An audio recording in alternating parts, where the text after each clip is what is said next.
Really?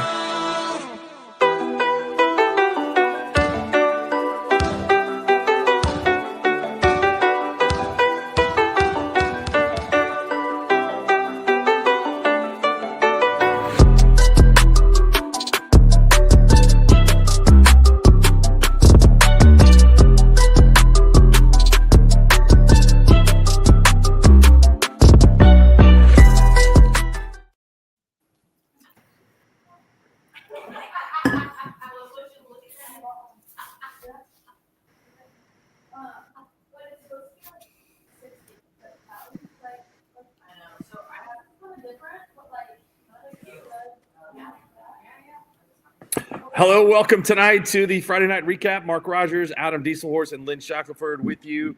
And it's just a cap right now because we're not recapping anything. We got a lot of games going on and a lot of pretty good games going on across the state. Lynn, sorry you're with us tonight, but we're glad you're here. Happy to be here. Let's just start off a little bit in what's going on so far tonight in some of the SKORDLE games that we've been watching. A really good one going on in Tonkawa. We thought this one would be a close game tonight between Minko and Tonkawa. The Bulldogs jumped out to a lead, but Tonkawa's really got their grand game going behind Lucas Keith in the second half and has taken the lead there by 6.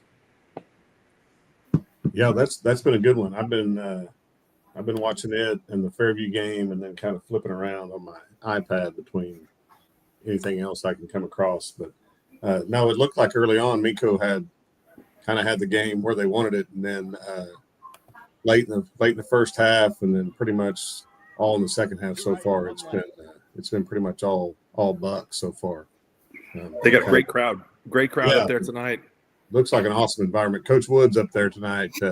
His dad's is a pseudo Tonkawa alumni. I think he went there until he was like a sophomore and then moved to Guthrie, but he's still got some Buck blood flowing through his veins. So they went up there tonight. He said the atmosphere is pretty cool. Yeah, cowbells I think are pretty loud. You can hear those coming through.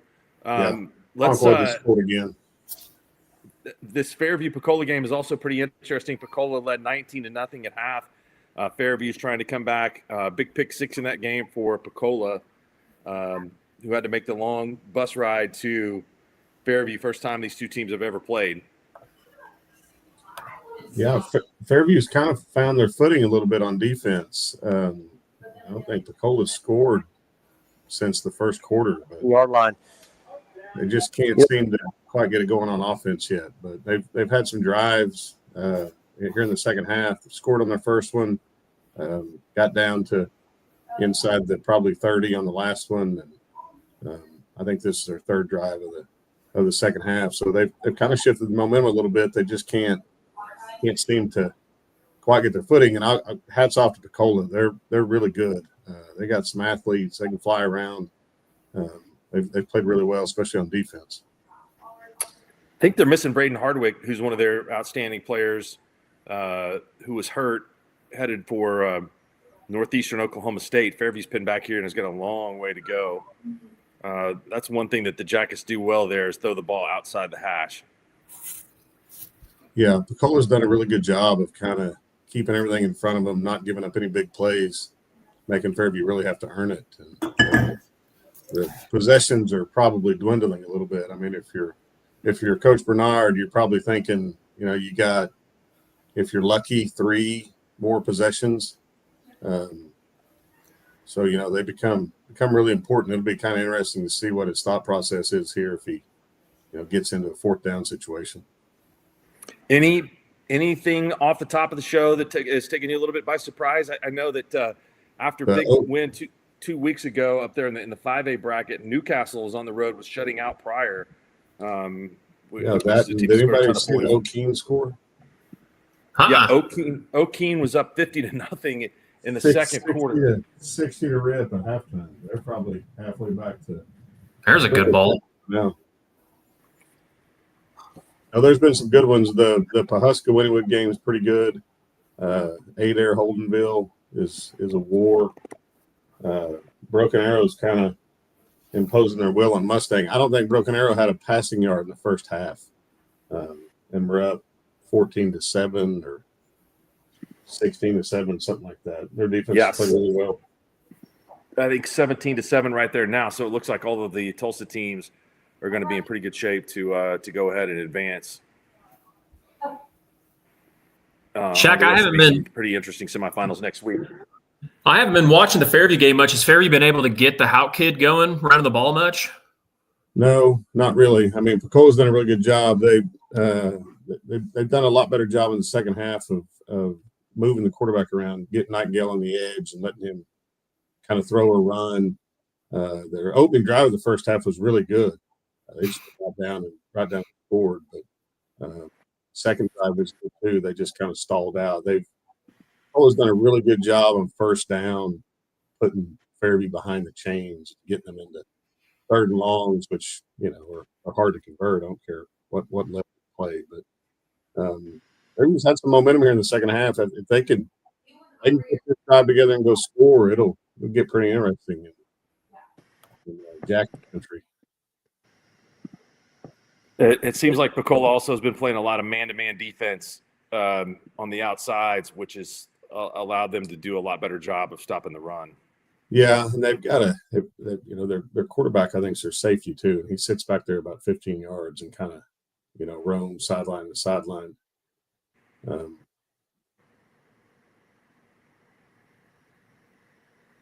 J.C. Posey is a really good player. Adam, I think you're behind. Oh, am I? Yeah. You're in the third quarter. There's 12 minutes left in the fourth. Well, good thing you let me know that. How about I do this?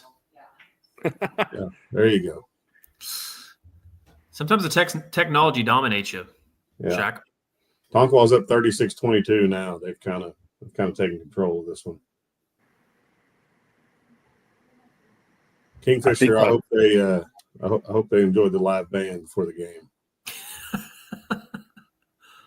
Oh, deep ball, just incomplete. Yeah, that's a 29 unanswered by the Bucks. Yeah, Tonkwall is really good. I watched a little bit of the Rejoice Hooker game earlier, and I mean, the two kids that Rejoice have that nobody else has kind of made the big difference up there. Pawhuska, Wynnewood, they're in a war. I think it's 22-20. Last time I checked, I tried to watch it earlier, but kept going back and forth between just the radio broadcast and the live stream. They need SKORDLE. They do. They had a radio broadcast down there? Well, it's like the radio station does it, but when I clicked over, it was just the radio guys, and then I clicked away, and then the video came back on. But then when I went back to it, I couldn't figure it out. And I mean, there's also a better than average chance I was getting dominated by the technology. The one of the things I saw here, Mark, that's interesting, Fairland up on Mangum. Fairland's good. I saw Fairland this summer at the SKORDLE 7-on-7 deal at OSU, the Cowboy Clash. They've got some pretty good kids. Quarterback's really good. They got good skill kids. I mean, he thought they had a chance to be pretty good this year. Yeah, that'd be a big win in that class, which seems to me to be pretty wide open. We got some good games going on at 6A2. Mustang on top of Putnam City by 6, or excuse me, Muskogee on top of Putnam City by 6, 20-14. And Choctaw only up 8 at Sapulpa, 29-21. Yeah, Fairview's about to be in 4th and 10 again. I still think you're behind. Del City making a comeback. They trailed Lawton Mac 28-21. They're now up 35-21. How about Perkins repping the public schools? Going to Cassia? Hall, 21-14. I saw that Cassia had not been past this round since 2016. But credit to them, 39 straight years in the playoffs. They were in our district in Blackwell the last time they didn't make it, which would have been in 1985 or 1986, I believe. So that's a heck of a run. OCS Metro, is that a surprise? Yeah, I think so. And it's still got a little ways to go there, but OCS having a great season, but Metro undefeated this year. That would be a really good win for them. We saw OCS earlier on the year. Tom and I had them at Chisholm. I was really impressed by them. Good quarterback, obviously great skill kids. The thing that I was impressed with them on was their physicality defensively. They were good in the linebacker, safety, kind of a little smallish up front on both sides, but really athletic. And I was really impressed with them when we had them earlier on in the year. Yeah, no, they're good. They came to our team camp this summer. I mean, it's almost like they just clone them at OCS. They're always 6'1", 185, 195, just everywhere. Coach Riff does a great job. Those kids, they play really hard for him. Fairview's on the move. Little RPO. Punch one in here, and it's going to get interesting. The Jacket play-by-play guys were for certain that the kid stepped out on the pick six. So if they don't end up coming back and winning, we could have some, have a lot to talk about at the coffee shop in the morning. That was some X-ray vision from up in the box. Yes. To see I mean, they were on it. I mean, they said it was plain as day. Couldn't understand how the line judge 2 feet away missed it. Well, I envy them because it's hard for me to see the field sometimes. So that's impressive. No, they were all over it. I think most of our other live stream games seem to be this probably seems to be the closest one, I think, because all the B games, there's a touchdown for Fairview, looks like, or he's right there. Our teams, our Class B teams in our network rolled tonight. Obviously in B1, Pond Creek's all over Yale. Dewar all over Waurika. That Hollis Quinton game's a decent game, but then Laverne, they're up 42-0. And then B2, it was like Shaq and like you guys were mentioning earlier on. Waurika wins big over Wacomas. Cherokee, that score, it doesn't surprise me that Cherokee's winning, but Cherokee 30-14, that surprises me a little bit. And then you got Sealing winning 50-0 and O'Keene winning 60-0. And have a lot of Northwest Oklahoma flavor in the semifinals. Yeah, it looks like it'll be, if things hold up, it'll be Cherokee, Sealing, and then O'Keene, Waurika. We might get the O'Keene, Waurika game. Ooh, that would be a sweet game. Mark, we may have to call that one. It'll be 11-1 and 12-0. Come on, we'll if we end up getting it, we'll set you up. Do you guys pay the bill on the lights? Are we good on that? We did. We got allegedly we got a new transformer that can deal with more wattage. I don't know. I mean, apparently OG&E got it fixed. So that's awesome. Maybe they'll cut us a break. It'll be like a 1:30 game. Yeah, then hopefully we won't have the lights. Have to have the lights for that one. Yeah. I don't know if you guys have ever mentioned this, talked about this, but the Talihina deal is pretty incredible. They were about to drop football 3 years ago. Seriously considering going 8-man. I mean, they didn't have any players. They played a JV schedule. When these kids that are seniors right now, when they were freshmen, they played a JV schedule just to be able to play football because they didn't have numbers. They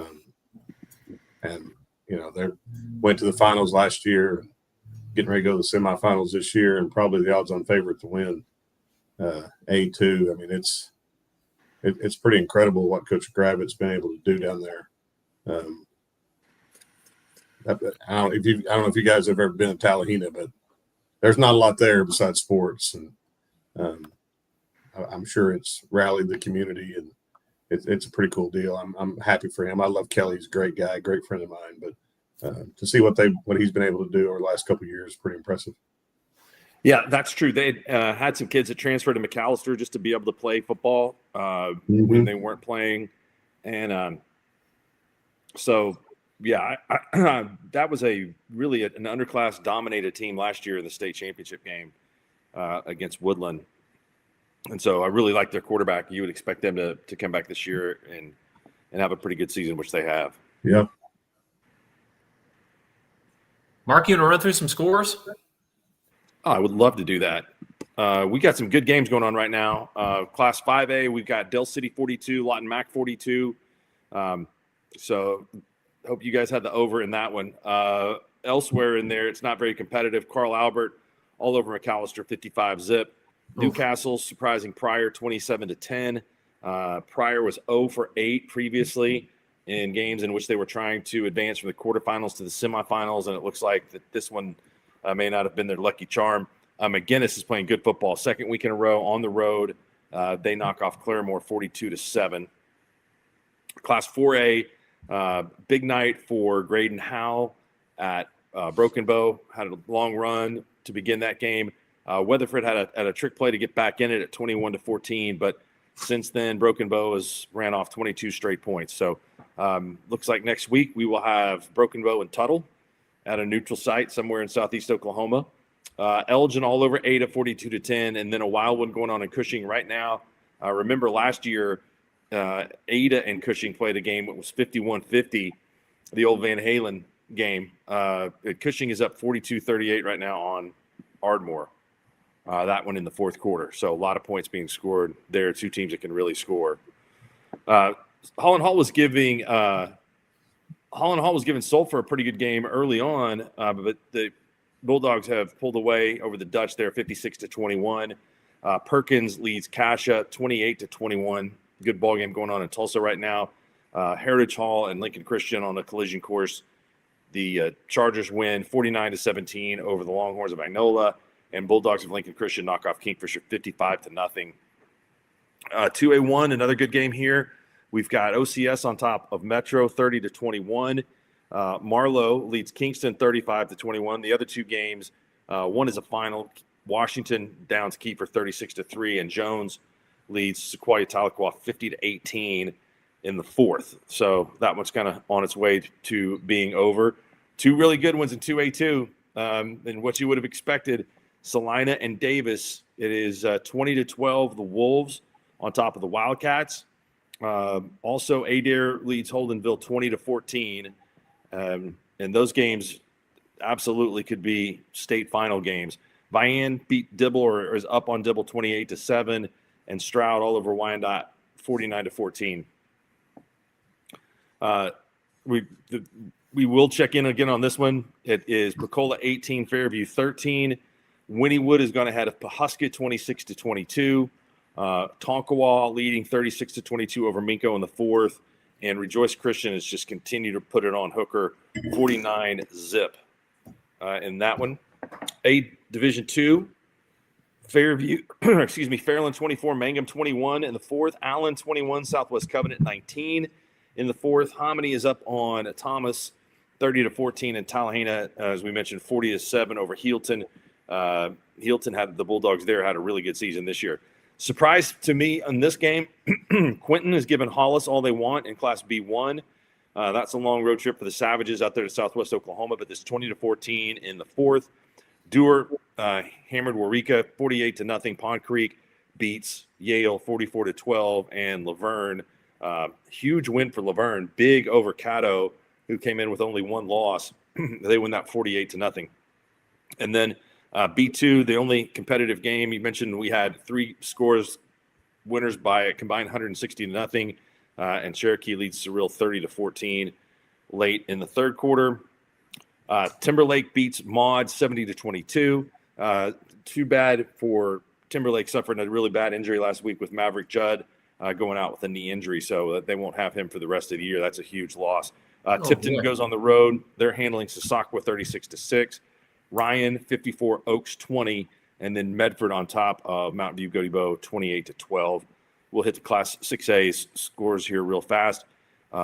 Jinx, Broken Arrow, Bixby, Owasso, all going to advance to play each other. 6A2, we have some good ones going on. Choctaw extended their lead over Sapulpa 36-21. Sand Springs all over Piedmont 35-6. Stillwater trailing this game 9-7. And since then, the Pioneers have scored 27 in a row. They lead at 34-9 over Southmore, and Muskogee and Putnam City, 1 point game.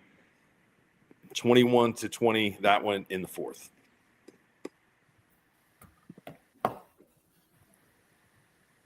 What was the longest drive? Fairland Mangum had to be close, right? Yeah, I had the numbers on that last week. Look at Rejoice. Yeah, well, I mean, you got to take Hooker out of the equation. I mean, it's always going to be the longest. I did the math the other day. We could play any school that plays football in Oklahoma, and it would be closer than us and Hooker. Anybody that plays 11-man.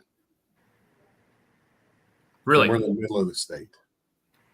It's crazy. I mean, it's out there, boys.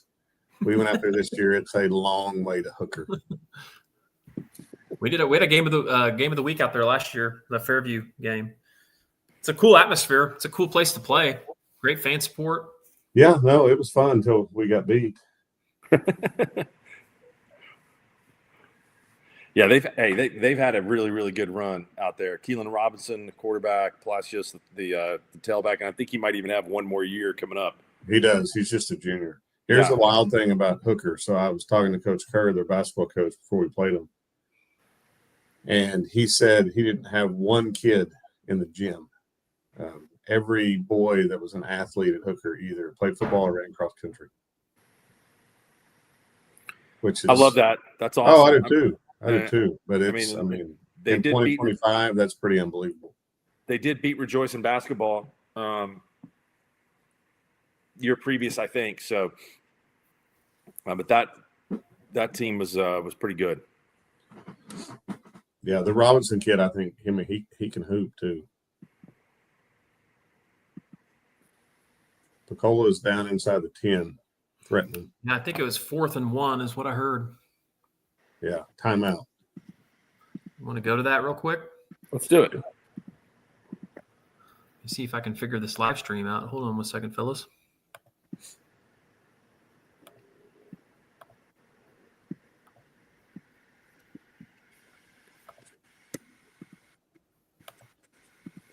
Picola started out the game in this set right here that I haven't seen. I don't think Fairview had seen either.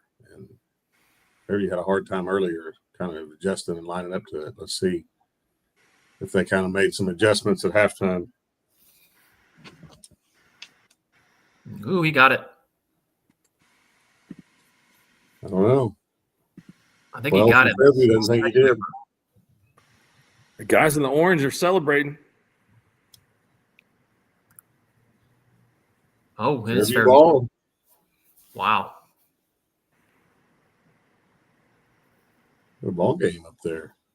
4:23 and 91 yards to go. I'll tell you, I was watching earlier this season when Fairview went, I don't know how many yards it was, with less than a minute left and kick a field goal to beat Kingston. Yeah, big win there earlier this year. I think Kingston got beat tonight, didn't they? Or getting beat? Yeah. I mean, that's their only loss this year is to Fairview. Yeah, we had that game too, and that I thought Fairview played really, really well in that game, and I thought Kingston did some silly stuff in that game, but Fairview they know how to win. You don't want them to have the ball in these kind of opportunities. It's a pretty good play, setting up second and short. Yeah, they've got all three of their timeouts, and I think that they will do a pretty good job here managing the clock. Yeah, you don't want to give it back to them for sure. Yes. They don't need to be in that big of a hurry, obviously. I like that play call. Yeah, they've done it quite a bit tonight. They haven't really showed it. They did it a lot last year with Jax. Jax, yeah. Quarterback draw where they lead up with the running back, and they've kind of put it in their back pocket till tonight. I thought we were going to see a whole bunch of it, but apparently they didn't need it that night. Nightingale did make a couple plays with his legs in your game that were huge. Just, busting a run on he did. Yeah. He's a good player. And he wasn't their backup last year. He wasn't the one that came in when Jax got hurt, was he? No,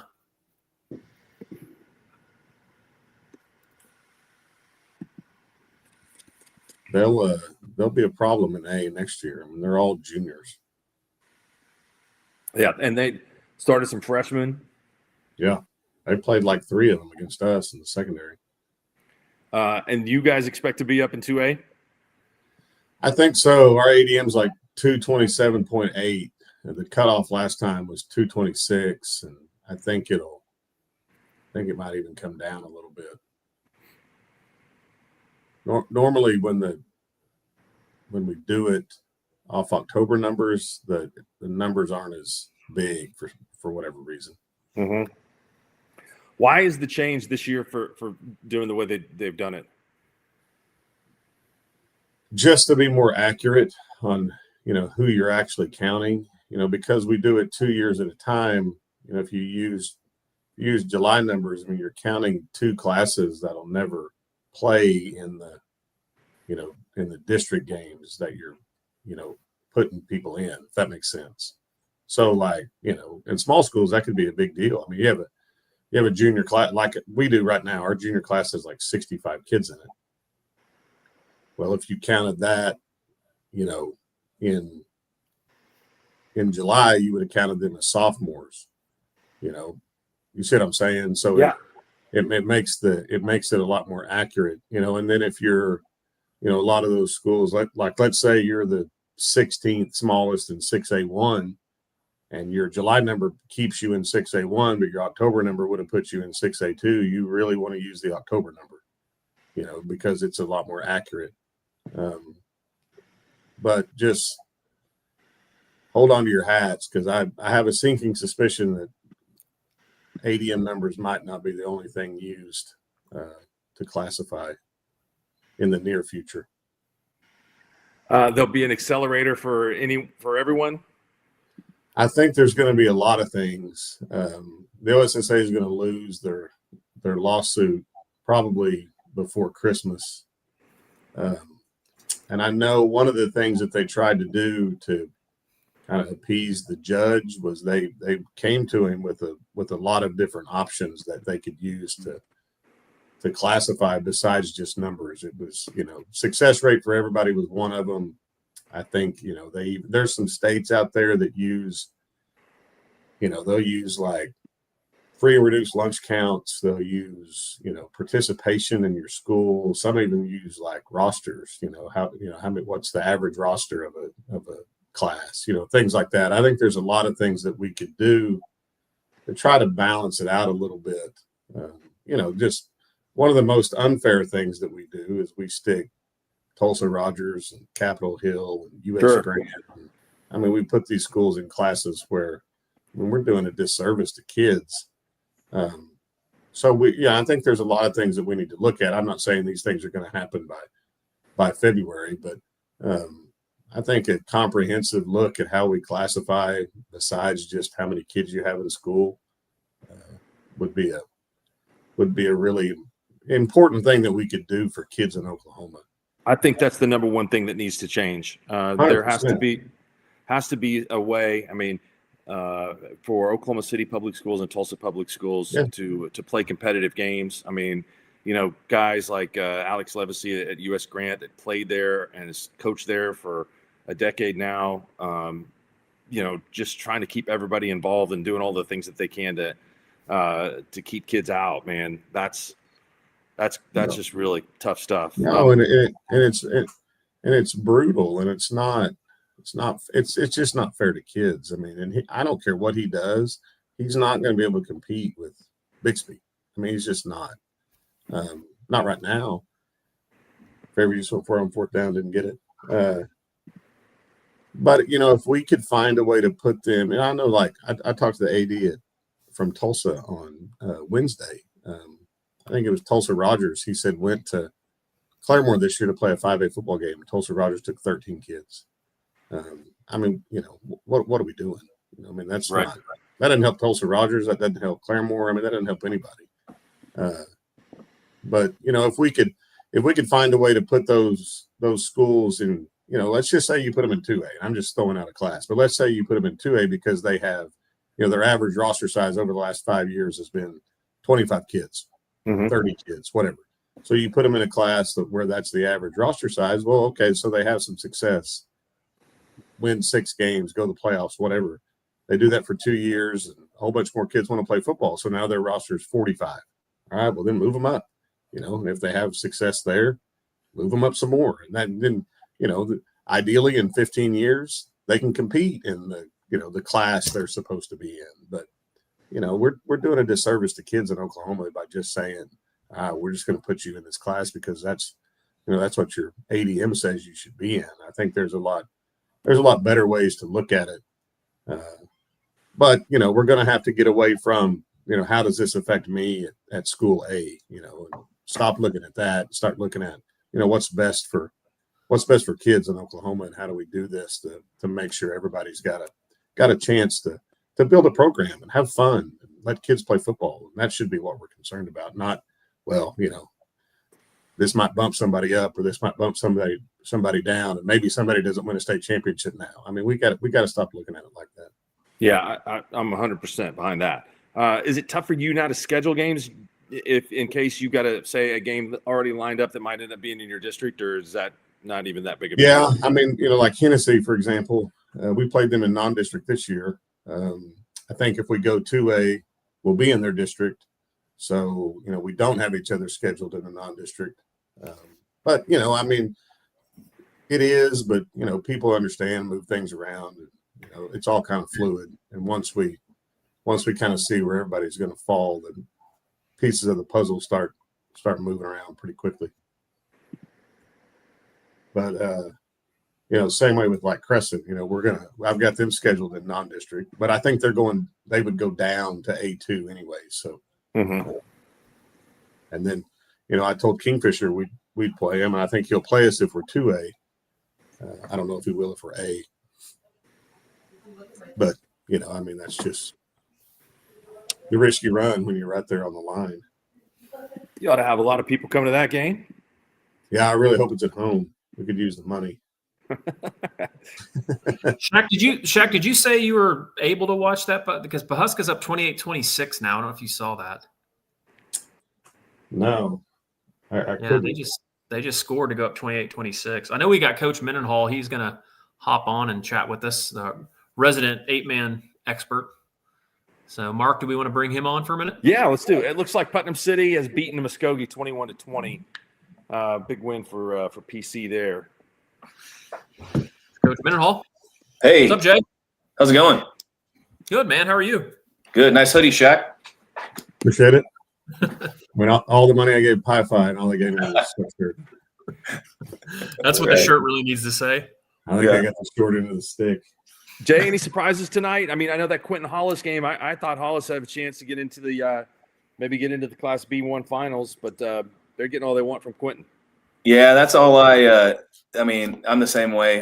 And it stayed that way for a long time before Hollis kind of caught up. And that's kind of how their offense is. They run, and if you chew a lot of clock, but you turn it over a couple times, I have no idea what happened, but it could have happened and, slowed the game down a little bit, but it looks like they got back on track.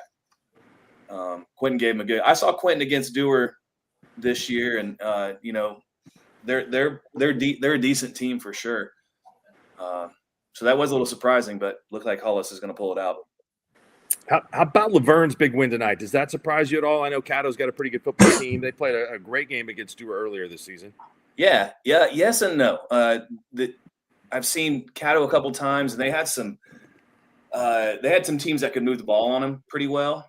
But then, like, I watched the Dewar game, and man, you could tell that was a rivalry game. And I think I chalked some of that up to that, and then Dewar having a couple injuries. Caddo's a good team, but man, Laverne, they can really just turn it on. I don't know how to say it.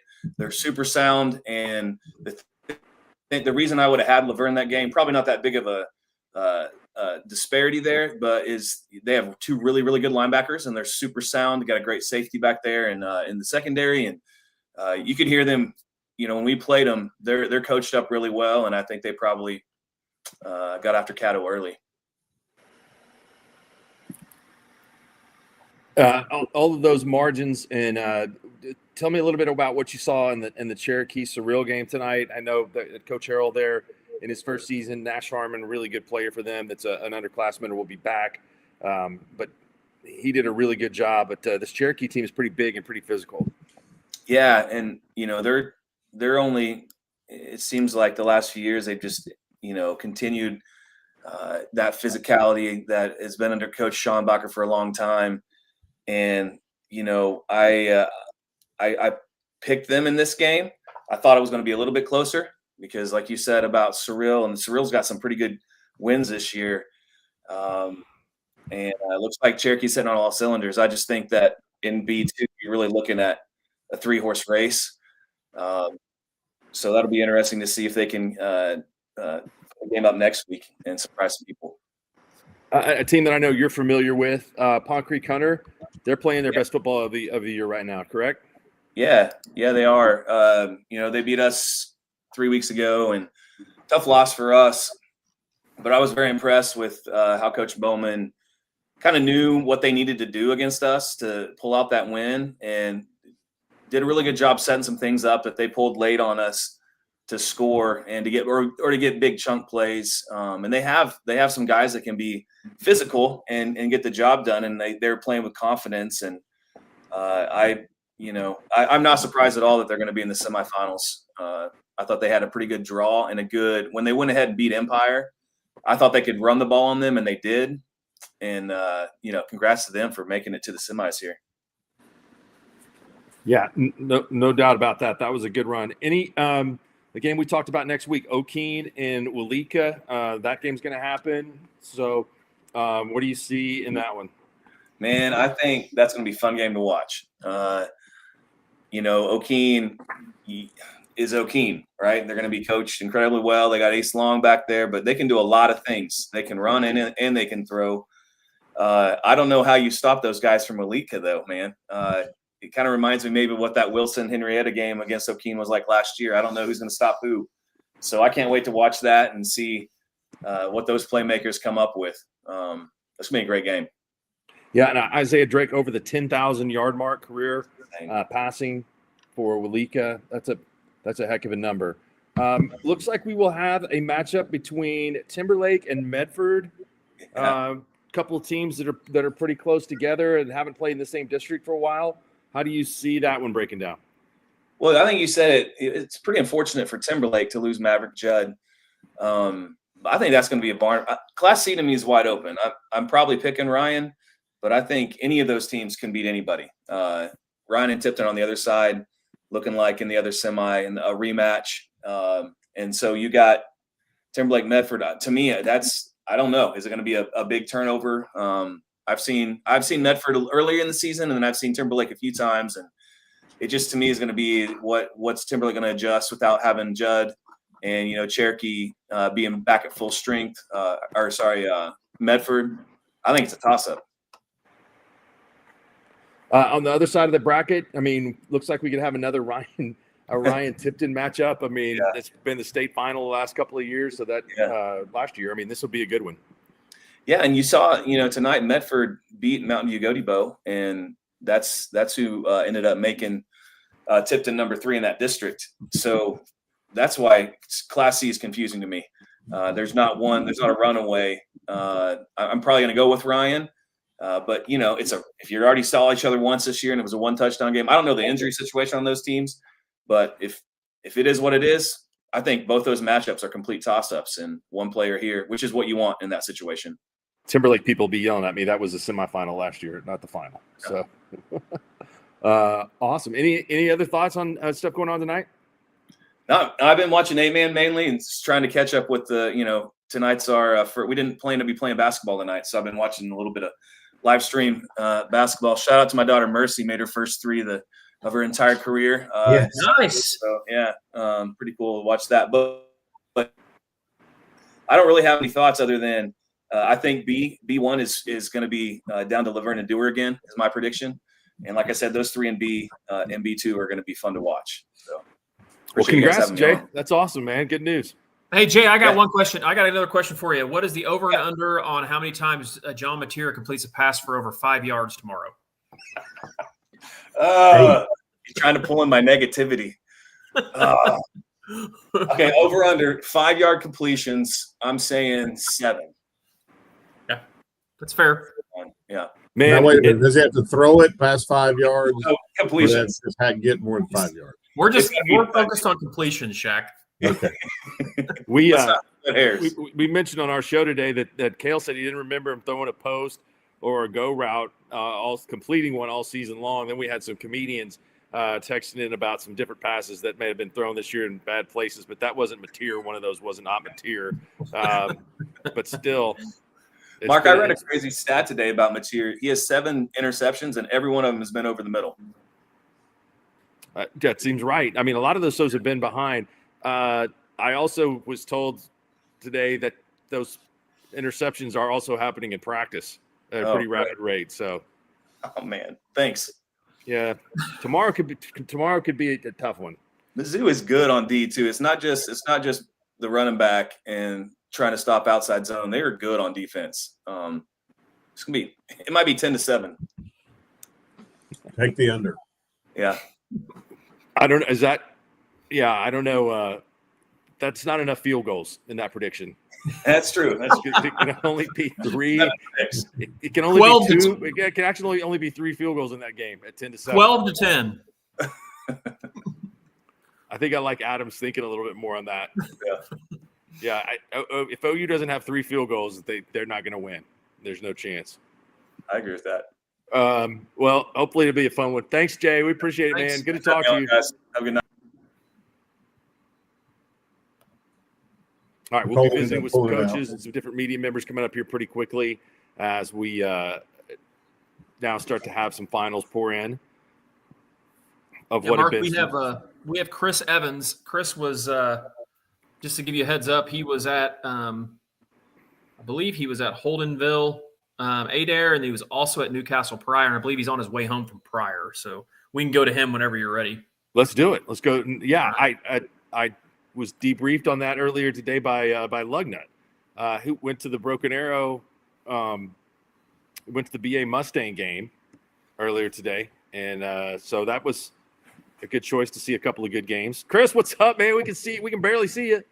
I know. I feel like I'm in the Bohemian Rhapsody video in the background like this. So leaving Pryor Creek, Oklahoma right now. Yes. I think it's Pryor Crack if you're from There you go.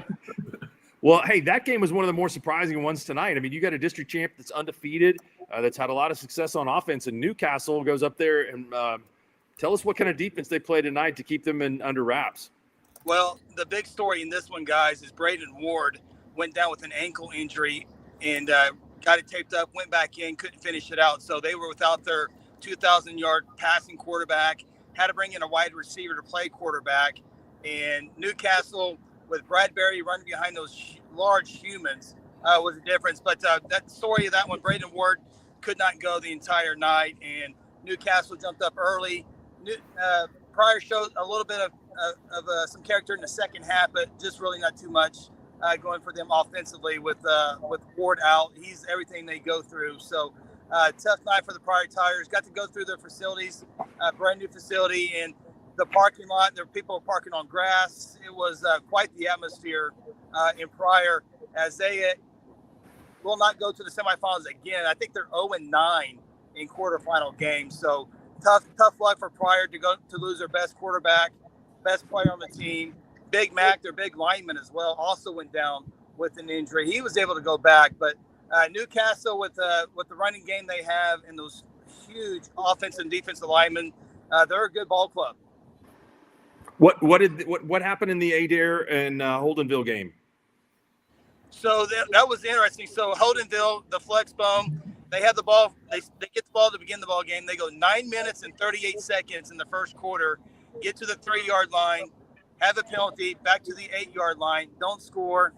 McCord, great quarterback for Adair, goes 92 yards for their first score. And then Holdenville turns it over, and Adair goes up and eventually wins it 20-14. It's a great atmosphere. My first time ever to go to Adair in Pryor, and great people in both cities and great turnouts. It's great in those small schools with the lawn chairs everywhere. And man, they were stacked inside there. And Holdenville tried to make it a home game. They brought all the flags and all the artwork, but it was a good ball game. But McCord, a little too much for them. Abe Gomez, the Holdenville quarterback this year, threw 12 passes all year. Funny you should say that, Mark. I learned something tonight. They completed their first pass last week. I No don't know if way. that's true, but that's what they told me. That's what the Oldenville art teacher told me. Gomez I'm sorry, ran for 1,500 yards this year and 24 touchdowns, and I did notice that he'd thrown 12 passes. So that's a bad percentage. John Mateer would mock that passing percentage. So, Chris, thanks for checking in, man. We can't wait to work with you down the stretch, and we look forward to seeing you soon, man. Thanks for the update. I'm glad you had a good trip. Yeah, thank you, guys. Thanks, Chris. Safe. See you. All right, let's. We've got Brett Bogert with us. I don't believe he's ready yet. He's not in queue yet. I do have to interrupt real quick to show you my cousin Natalie from the St. Louis area brought me some St. Louis famous ooey gooey pie. This is really, I may have to save some for you, Mark and Shaq. This is phenomenal. That looks pretty good. I hope there's a lot more than that. We like desserts. Yeah, are you on a diet? What's going on? There's a pan of it right here. There's a pan right here. See? Nice. I have something that's not within arm's reach right now of the new Nerds. Have you seen the new Nerds, the ones that have the liquid filling in them? No, Tell me about them. They're a little bigger than just the regular gummy Nerds. It's not like it doesn't have the explosiveness of a Zot or some other candy potentially. So, but I still think that they're gummy Nerds. They're really good. It doesn't necessarily matter. Fair. I think we have Lugnut in queue. Let's bring him in. You want to bring Lugnut in? Let's bring him in. All right, bring him on. Here he is, the man, the myth, the legend. Hello, everybody. Lugnut's got a little better lighting than Chris, just a tad. You went to see Mustang in Broken Arrow tonight, right? I did. I'm just getting ready to leave Broken Arrow now. They're 27-14 victors over Mustang, and the overshadowing part is a young man from Mustang. It looked almost like he went down on his own, and unfortunately had to be carted off on the stretcher and put in an ambulance. And I think he's on his way to a local hospital to be checked out with no word of really what's going on. But feel for that young man and for the Mustang fans and team. It's kind of a downer there in the third quarter. Tell us about the game tonight. It was the first time these two teams played. Jaden O'Neal, Mustang's quarterback, didn't play, and it was a 21-14 final. This one was just about the same score here, 27-14. Yeah, O'Neal, he had a really tough time, Mark. That secondary for BA, they really did a good job of blanketing the receivers tonight. And O'Neal, man, that kid has got a arm. He's got a cannon that somebody's blessed him with on his right side. And he's real smooth, effortlessly throws the football. And he can, he can touch pass it, or he can try to get one in there. Their last score came on a fourth down slant play after a sack. And some of the Mustang credentialed people were saying that just hardly doesn't happen, that he gets sacked, but he's good. But the star of the game tonight was Samaj Stanford, the do everything running back for BA. That kid, 37 offers, and I was going down the list, and it's just a who's who that's already offered him just as a junior, and explosive, shifty, crafty, fast, anything that you can come up with adjectives wise for him, he does it, and returns kicks, and he's a do everything. And BA really had a ground and pound attack tonight against this Bixby team, and they didn't really have any answer to stop it. I saw on Twitter where BA didn't have a passing yard in the first half. They did not. Yeah. They did not. They threw it one time.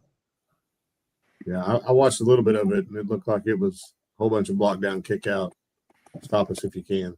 Yeah, they really did, and I was really surprised. There were some gaping holes up the middle, and Mustang had a tough time tackling tonight too, and that's a bad recipe for a team that's running the football. But it's just one of those that talked to Scott Wilkinson, the director of track up here.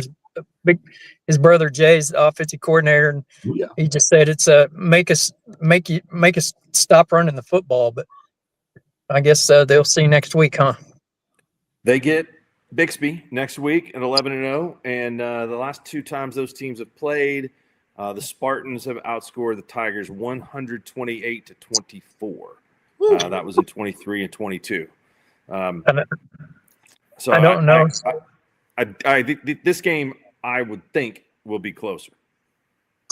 How about the Perkins game tonight? They win by 1. How about that? Public In schools 3A. Yeah, that'd have been a great game to see as well. Almost went to that one, but chose this one instead. But I tell you what, BA, they just really out physicaled Mustang tonight. They didn't have any answers for their physicality, but good ball game nonetheless. Yeah, Cassia hasn't made the semifinal since 2016, even though they had the better record of that game against the Demons tonight at 9-2. Barrett Mullen, the Cassia quarterback, finishes the all-time leading passer at the school, so they will take on Sulphur next week. Did Marlowe end up beating Kingston? Yeah, Marlowe won. Yeah, they said a friend of mine lives down there, and his kids go to school there at Kingston. Said their quarterback got hurt and was out for a couple series, and their best defender got hurt too and didn't make it back. So that's terrible. Hey, Mark, I just got to say that Phil Nichols is probably never welcome back to Pryor Creek. That was his lock for last week on their Pick'em show on the high school huddle. So he's probably in trouble with the Pryor folks. But he picked Pryor or he picked Newcastle? He picked Pryor. Yeah, he picked Pryor. Well, they can't be mad at him. They can't be mad at him for picking. You know, that you get mad. They get mad when you don't pick them, right? Well, it appears to me that when Phil has a lock, it doesn't really tend to turn out so well. But okay, how about the Fairview Yellow Jackets? They hang on. They lost. Bacola. Oh my gosh! Yep. Wow, that's a tough one. That's surprising. There, I figured Fairview's home field advantage would take over there. Cole's good. Cole's really good. They are. Yeah. And Pawhuska, I guess you could call it an upset, I guess, if you want to, based on our rankings, but wins 28-26 over Wynnewood. In the Stroud game, I guess the Beck kid, that's really their best player, he got flagged for targeting in the first quarter and got ejected. So he'll be out first quarter of next week in their semifinal game. That's pretty tough. Jacob Beck last week, 240, 4 touchdowns in the game against Beggs. So that'll be a pretty good game next week. Adair and Stroud. Any idea where that neutral site may be? It'll be a West Side game, right? Since it's a West Side season number, right? Well, they have to play that one at Tulsa. Yeah, Stroud's considered an East Side too, I guess, right? They'll find somebody that's willing to do it. It doesn't have to be East or West. It is. That's only 6. I thought it was all classes. No, They're going to go whoever says we'll do it, because there's not a lot of people that will the day after Thanksgiving. I saw a list last year of teams that said they wouldn't do it in stadiums, and it was quite extensive. And it said Union and Claremore have already turned down the OSSA to host. So it'll be interesting to see what Mr. Gower has up his sleeve for that, for sure. So. Lugnut, thanks, man. Have a safe trip back. See you guys. Appreciate it. Lugnut. All right, let's go down to Class 2A tonight. Big win for Washington over Kiefer, 36-3. Brad Beller joins us. Brad, congratulations on the win. Thank you. I appreciate it. Tell us a little bit about the game. I know that I think they scored first, right? And then you guys came back with a 36 unanswered. Yeah, they hit a deep ball third. It was like 3rd and 14. They hit a 40-some yard shot over the top. We held them out. They kicked the field goal. And then we drove the ball really well on our ensuing drive. And I think we scored on the next 3 possessions in the first half. Didn't score on the possession right before the half, but I think we went in 20-3 at the half, and then played really, really well in the second half. 70 wins in the past 5 seasons. You guys are now 70-2 over the past 5 years. That's incredible. You all have a diverse attack. You've got a great 1-2 combo at running back. And of course, your quarterback can throw the ball all over the place. Have you ever had a combination of tailbacks that do different things like you do this year?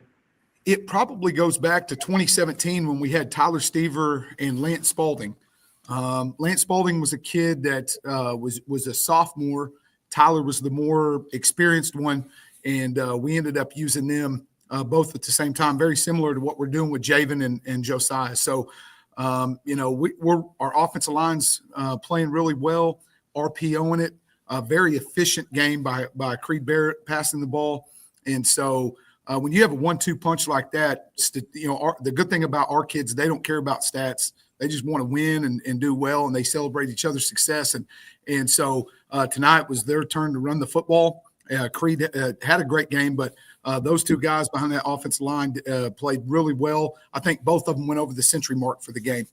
Wow, that's awesome. Where's Case Alexander lining up most on defense? He is inside now. We moved him inside, getting ready for the Marlowe game, just because everyone was trying to get him into coverage and try to run away from him. And so we put him in the middle, and we haven't looked back. He had a great game, both sides of the ball, and he's just a dominant force. I mean, people try to run away from him, and it's probably better to run at him just because now you can get hats to him. But if you run away from him, it's hard for offensive linemen to get to a guy that's 6'3" that can run the quarter in 53 seconds. So he gets there in a hurry and with a bad attitude.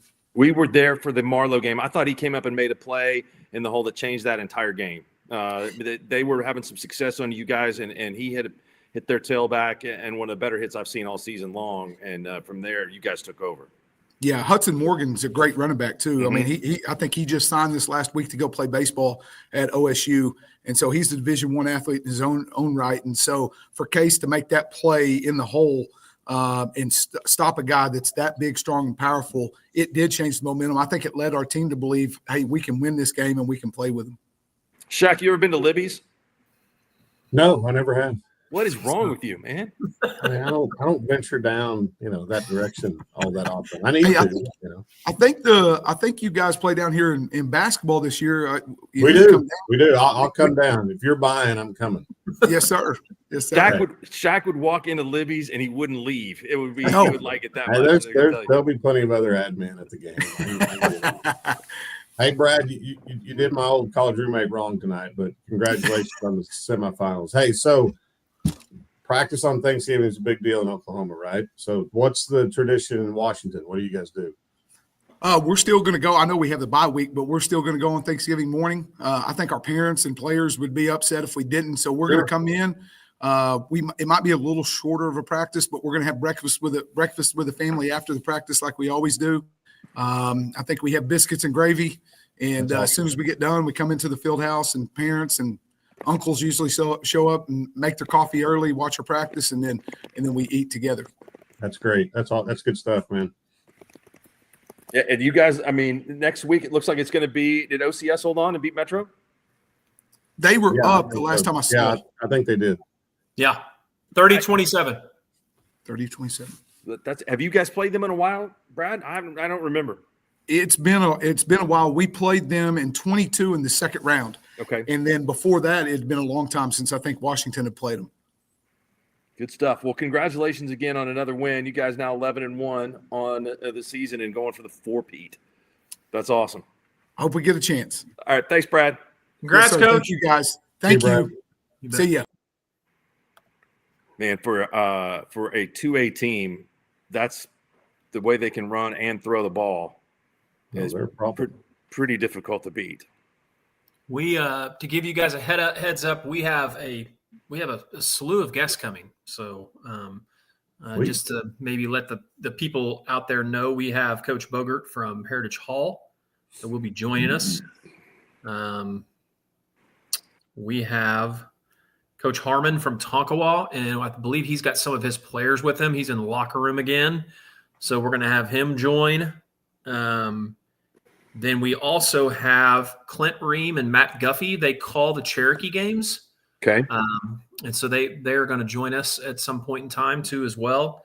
And we are waiting on answers back from Matt Hennessy and Lauren Montgomery. So, and then about maybe hopping on. But I think we have Trenton Harmon ready if you want to go to him. Let's do it. Awesome. Here we go. What's up, guys? What's up, Trenton? How you doing, man? Hey, I've got middle linebacker Case Totfest and running back Lucas Keith with me. That's I watched, awesome. I watched a lot of your game dye tonight, your hair? man. Lucas had a heck of a game. He was running up and down the field. Lucas running up and down the field. Yeah. Thank you. That's just what I do. Yeah. Shaq, go ahead. We started off pretty rough, but then when we got into the locker room, we were talking about that togetherness, and we all just started working together, and it just took off from there. That's great. Speaking of togetherness, I mean, Coach Harmon, you couldn't dye your hair blonde? No, I made the deal with him. I'd buzz cut it. So I think there's two people. Reinert's hair looks like this anyways all the time, so it's okay. But yeah, buzzed it. I'm gonna have to buzz it again, I guess. Hey, congratulations! You guys played really well tonight. It was a little rough early, but kind of made some, as they, the proverbial halftime adjustment. Kind of got. I'll give Minko credit.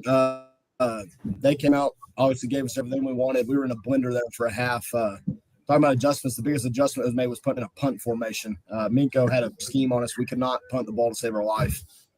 It's funny how stuff like that happens, but yeah, kids reacted great. I think we shut them out in the second half. I don't know if we scored. And then offense lit it up. Offense lit it up the whole game once we just settled in. Yeah, that's good. How was the crowd tonight? It came across on the broadcast as just being incredibly loud and really into the game. There was times I was getting frustrated because I couldn't get the call in and the kids couldn't hear me on defense, but that's the best problem anybody could have. It was the last field or last game on the grass, and Tonkawa showed out. There were so many people, it was ridiculous. So who gets fired mowing the field? David Fruits, he's actually retiring, so it's worked out okay. Now you just got to shred some tires on it, and everything will be good. So you guys get Pensacola. Have you had a chance to watch them at all? Not much. We've tried to stay focused on the guys that we had in front of us. I've seen a little bit of film. Case, I think, has bad memories from last year, but he's looking forward to a chance for a rematch with him. Last year we got blown out first round by him, so we're familiar with him. Awesome. Well, congratulations, guys. Big. What are you going to do to celebrate? What are you going to do, Case? Go eat. Taco Bell's big here. Yeah, right out by the highway. I've been through there late a few times myself. So congratulations, guys. We will look forward to seeing you all next week. Appreciate you guys. Thanks. Good luck, fellas. Good luck. Thank you. Tonkawa Buccaneers, another big win. So, that I did not realize that was a matchup that they had lost last year in the first round. But this is it's a little bit different Tonkawa football team this year. It's not even close to the same one. They're really good. They're as good defensively as anybody in Hayes been for a long time. They really fly around. They're physical. Do a good job. Yeah, they improved to 10-1 on the season. So we had them earlier in the year, Mark. Tom and I did, and I was so like what Marcus or what Coach Shaq is saying. I was really impressed with them on defense. Coach Harmon does such a great job coaching them up. They're very aggressive. They've got a ton of guys that look very similar. 6 foot, 175, 180 pounds, can all run, will all hit you, like what Shaq was saying on the Pick'em show. And then they got versatile linemen up front. Their linemen got some big kids, got some athletic kids. And, offensively, they do a lot of great stuff too as well. So they're really impressive. We've got Coach Bogert in queue, and we actually are going to have Rejoice Christian, Jared Compton, and Camion Compton-Nero are going to join us too right after Coach Bogert. So you want to go to Coach Bogert first? Let's do it. All right. Brett, what's up? What's up, guys? How we doing?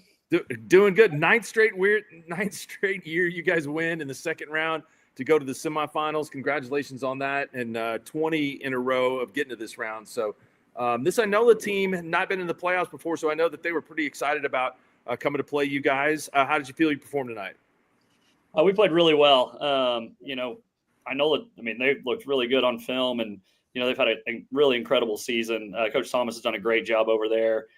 So they got our attention. They have a freshman running back that's the fastest guy on the field tonight, and he made us look silly early in the game when he had a long run, and they tied us up at 7. But we really responded after that and kind of blew it open after that. And our senior leadership was excellent tonight, and our guys were just relentless. After that little bit of adversity, 7-7 tie, I was really impressed with the way we played, and was able to finish it out the right way and move on to practicing on Thanksgiving and onto the semifinals. That's awesome. So I asked Coach Beller this, because Thanksgiving practice in Oklahoma is a big deal, right? That's one of the things you talked about. Win the district, practice on Thanksgiving, win a state championship, right? That's kind of the order. So what's the tradition at Heritage Hall? What do you guys do? Absolutely. Like Mark said, we've been really fortunate over the last several years to practice on Thanksgiving, and it's something we don't take for granted as a staff, and we make sure our kids don't take for granted as a team. It's just so much fun. Usually it's the Thursday before a game. With the bye week this week, it might be a little different, but it's usually pretty light. We try to go in the morning, just so about 9 to 11 o'clock, and get the guys out of there so they can go enjoy some family time and enjoy the Thanksgiving holiday. So it'll be a little less stressful this year, since it'll be a week out from the actual matchup. But like I said, we don't take it for granted. It's so cool to be able to practice on Thanksgiving, and like you said, it's win a district, practice on Thanksgiving, win the gold ball, and I think every high school has kind of that goal and that thing in mind, and it definitely don't take it for granted. It's so much fun. Who played well for you tonight? First of all, Porter England. He was outstanding again. He's had 2 just incredible games so far in the playoffs. He had 3 touchdowns last week against Seminole. I think he had 2 more tonight. Had another pick on defense. He's playing lights out. Really, really excited for the way he's playing. Gerard Williams obviously gets a ton of attention, as he should. Gets a little bit extra, sometimes some extra safety shade, some double teams, and that opens it up for our other guys. And Porter England was outstanding. Then on defense, I was really impressed with our defensive line. David Griffin was outstanding. Andrew Golden, Rhett Davis, those guys were relentless up front. And Inola had a good front. They were good sized guys, and our guys were relentless up there, and I'm really proud of the way they played. Well, you get your playoff buddy next, Lincoln Christian. I mean, you got to see them every year. So I know. Yeah. I mean, it's awesome. Obviously they handled us pretty good in week 1. I think we're a lot different team nowadays than we were way back when, but we definitely have had it circled again, and we expected to get here, and here it is. And it's going to be a little awkward with this whole extra week, but with everything they do, Coach Comfort on defense, Coach Ricky on offense, they're so multiple, and I mean, they have about 800 formations. This extra week will be nice to prepare for that, and at least know how to line up to some of the plays. I mean, I swear they just get free touchdowns based on alignment sometimes, because they run out some formation you've never seen. You don't know how to line up to it, and I mean, that's just credit to them and their staff and their players. But I think we're due. I think we're doing this one, so we're gonna have a great couple weeks of prep and see how the chips fall on December 5th. Awesome. Thanks, Brett. I appreciate it, man. Congratulations on all your success. Thank you, guys. Have a great weekend. Happy Thanksgiving. Yeah, you too. Appreciate it. You too. Brett Boger at Heritage Hall. They are now 11-1 on the season, and they will go up against Lincoln Christian at 12-0. All right, we're going to bring in Jared. We're going to bring in, it looks like we have Jared and Camion, and I believe maybe Zizi as well. Ah, sweet. So let's see.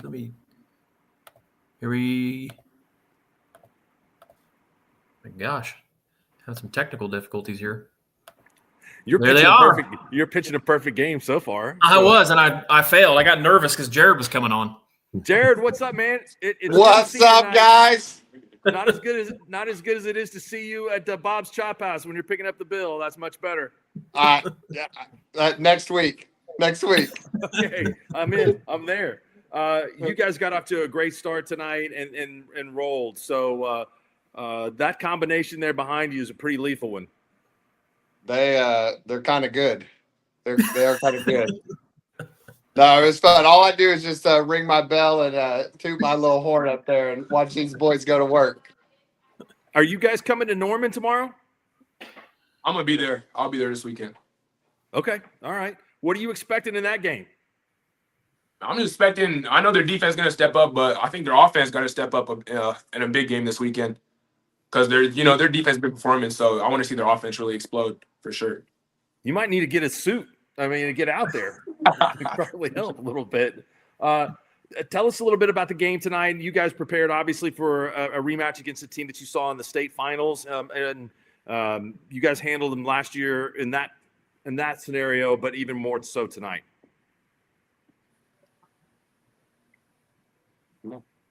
Don't make me talk. Okay. Go, bro. Go. That's what they call in the business a bad question, because it really wasn't a question. I was just hoping you guys might react to that. So, Cammy, what's the difference? What was the difference for you this year, this time in your role that you played as opposed to last year? Developing into more a leader prospect. Outstanding. Leading the team and getting to places where we want to go, like we did last year. Shaq, go ahead. Well, I flipped over tonight to watch some of it, and I think it was 7-7. You guys got to stop, like inside the 4 maybe. And second play, you went 96 to the house, and it was kind of over after that. But I say this all the time, and I'll tell you to your face. I mean, freaks matter in football, and you two guys are freaks for sure. So, soak it in, boys, for the next couple of weeks. And if I can give you any advice, it's take some time before these next 2 games when you're out there before the game starts, and just kind of let it soak in for a minute, because that's what high school football is supposed to be about. So make some memories and enjoy yourself, and good luck the rest of the year. You guys are going to have Pawhuska coming up. And last time y'all played them was in 2023, and they won 30-15. ZZ, do you remember anything from that game? Not much. I mean, I know they had a really good quarterback back then. I say their quarterback talent isn't as good now, but they're still really a tough team. I think they passed a lot more my freshman year than they do now, for sure. They do like to throw it all over the place, that's for sure. So, hey, you guys are coming down early tomorrow. We really appreciate you stopping by and spending some time with us tonight. So have a safe trip to Norman tomorrow. Maybe we'll run into you guys. Sure. Thanks, fellas. Good luck. Thank you. See you guys. Thanks, Jared. He's out. Okay, I believe we have Matt Hennessy with us. Is that correct? That's a perfect segue. I mean, look at this production by me. You got a little scouting report. Is Matt on the bus? Matt? No, I'm sitting out here behind this, behind our little locker room we had here. I mean, you guys left at like 9 o'clock this morning. It's gonna be like a 24-hour trip before you get back. Hey, this ride will be a lot better now than it would have been. 100%. Yeah, it's always better when you win. Yeah. Matt, we were trying to watch the game tonight on the stream, and it was kind of going in and out. I mean, it looked like it was a really good one. Tell us about what happened. It was. I mean, they've got a great football team. They're coached well. They got 60 players. We got 30. And, bottom line, I was just proud of our kids. Kept battling. We caught a couple breaks right there at the end. And it literally, like you said, it went back and forth the whole game. And right there at the end, we did it. And Van Wildcat said, "Give me the damn ball." And we did. And we ran the clock out. We actually could have scored twice. We were in our no moss where we don't score on offense. We took a knee twice on the same drive, but we were able to run the whole last 4.5 minutes out to pull off the victory. Shaq, we never had that offense at Blackwell, the one where we were always trying to score. Yeah, so. we were too. I don't know. We're not big on taking knees. Matt, this class has been really good this year. I mean, is this one of the better groups that you've seen in Class A Division I? Yeah, I mean, Division I's tough. I mean, shoot, Shaq and I have talked about it. I'm not sure I wouldn't rather be in 2A2 this year. I hated 2A2 when I was up there for those 2 years, but man, this year Division A1 is just so tough. I don't even know. I didn't even look to see who won the other games. I know Rejoice did, but I know we'll go there or we'll play them next. But did Tonkawa end up winning or? Yeah, Tonkawa won, Pecola won. Okay, well that's kind of how I thought it'd go. So, basically it's our district against their district now, 1 and 2 in both districts. So, and we thought our district. I mean, Pawnee's so tough. It's just I don't know. We thought we had a pretty good hard schedule coming in. Biggest thing for us right now is just, and I think anytime, especially small schools. I mean, I've been big schools too, but even then it was important. The guy that can stay healthy and catch a couple breaks, that's who's going to win it. And we lost against Tonkawa, very first series, we lost our best outside linebacker / tight end and threw us into a quandary and got beat by a good football team. I don't know, they might have beat us anyway, and then we had to move a safety to outside backer and then end up moving a corner to safety. And so that kid got hurt. So we were literally down. I mean, we were like, we don't know who we put in if somebody gets hurt. And in the second quarter, our really the good outside linebacker got hurt. And we weren't real sure. We tried putting a backup inside linebacker, move Van Wildcat out. That was a damn bad decision. And they drove right down the field on us right the middle. And so we said, we can't do that. So we've got a freshman, Levi Hendren. We said, hey, you know what? And Hendren name's a big name here in Pawhuska. He's just a typical Hendren, tough kid. And said, get in there and just hopefully line up right at least. And hopefully they don't realize you're there. And everybody else stepped up, man. Jaden Henley had a huge game on defense. Van stepped up on offense, running the ball. And Jensen Snodgrass was big again. You know, we were able to you guys know what we do. I mean, we jumped in a bunch of swinging gate and different stuff in the middle of the field, and they're not quite as quick as Shaq. Shaq used to call timeout every time I'd do that, and they did call timeout once, and we said, well, we at least got them burn a timeout, but then we got them on it a couple times, and it was never scoring. We never scored on it, but it was enough for first down. But it was a heck of a football game, and I'm just super proud of these kids and these coaches, and they had a great crowd that drove all the way 4 hours down here, you know. So, and I got to give it to Winnie. If you've never played in Wynnewood, this is my first time. Holy moly, that stands is rocking, and there has to be everybody from Wynnewood had to be at the game. And but it was a great environment to play football, and that's why you do it. You love it when you're playing in November, and now we get 2 more weeks, I guess, because we got this bye week on Thanksgiving. But best of all, we get to practice on Thanksgiving Day.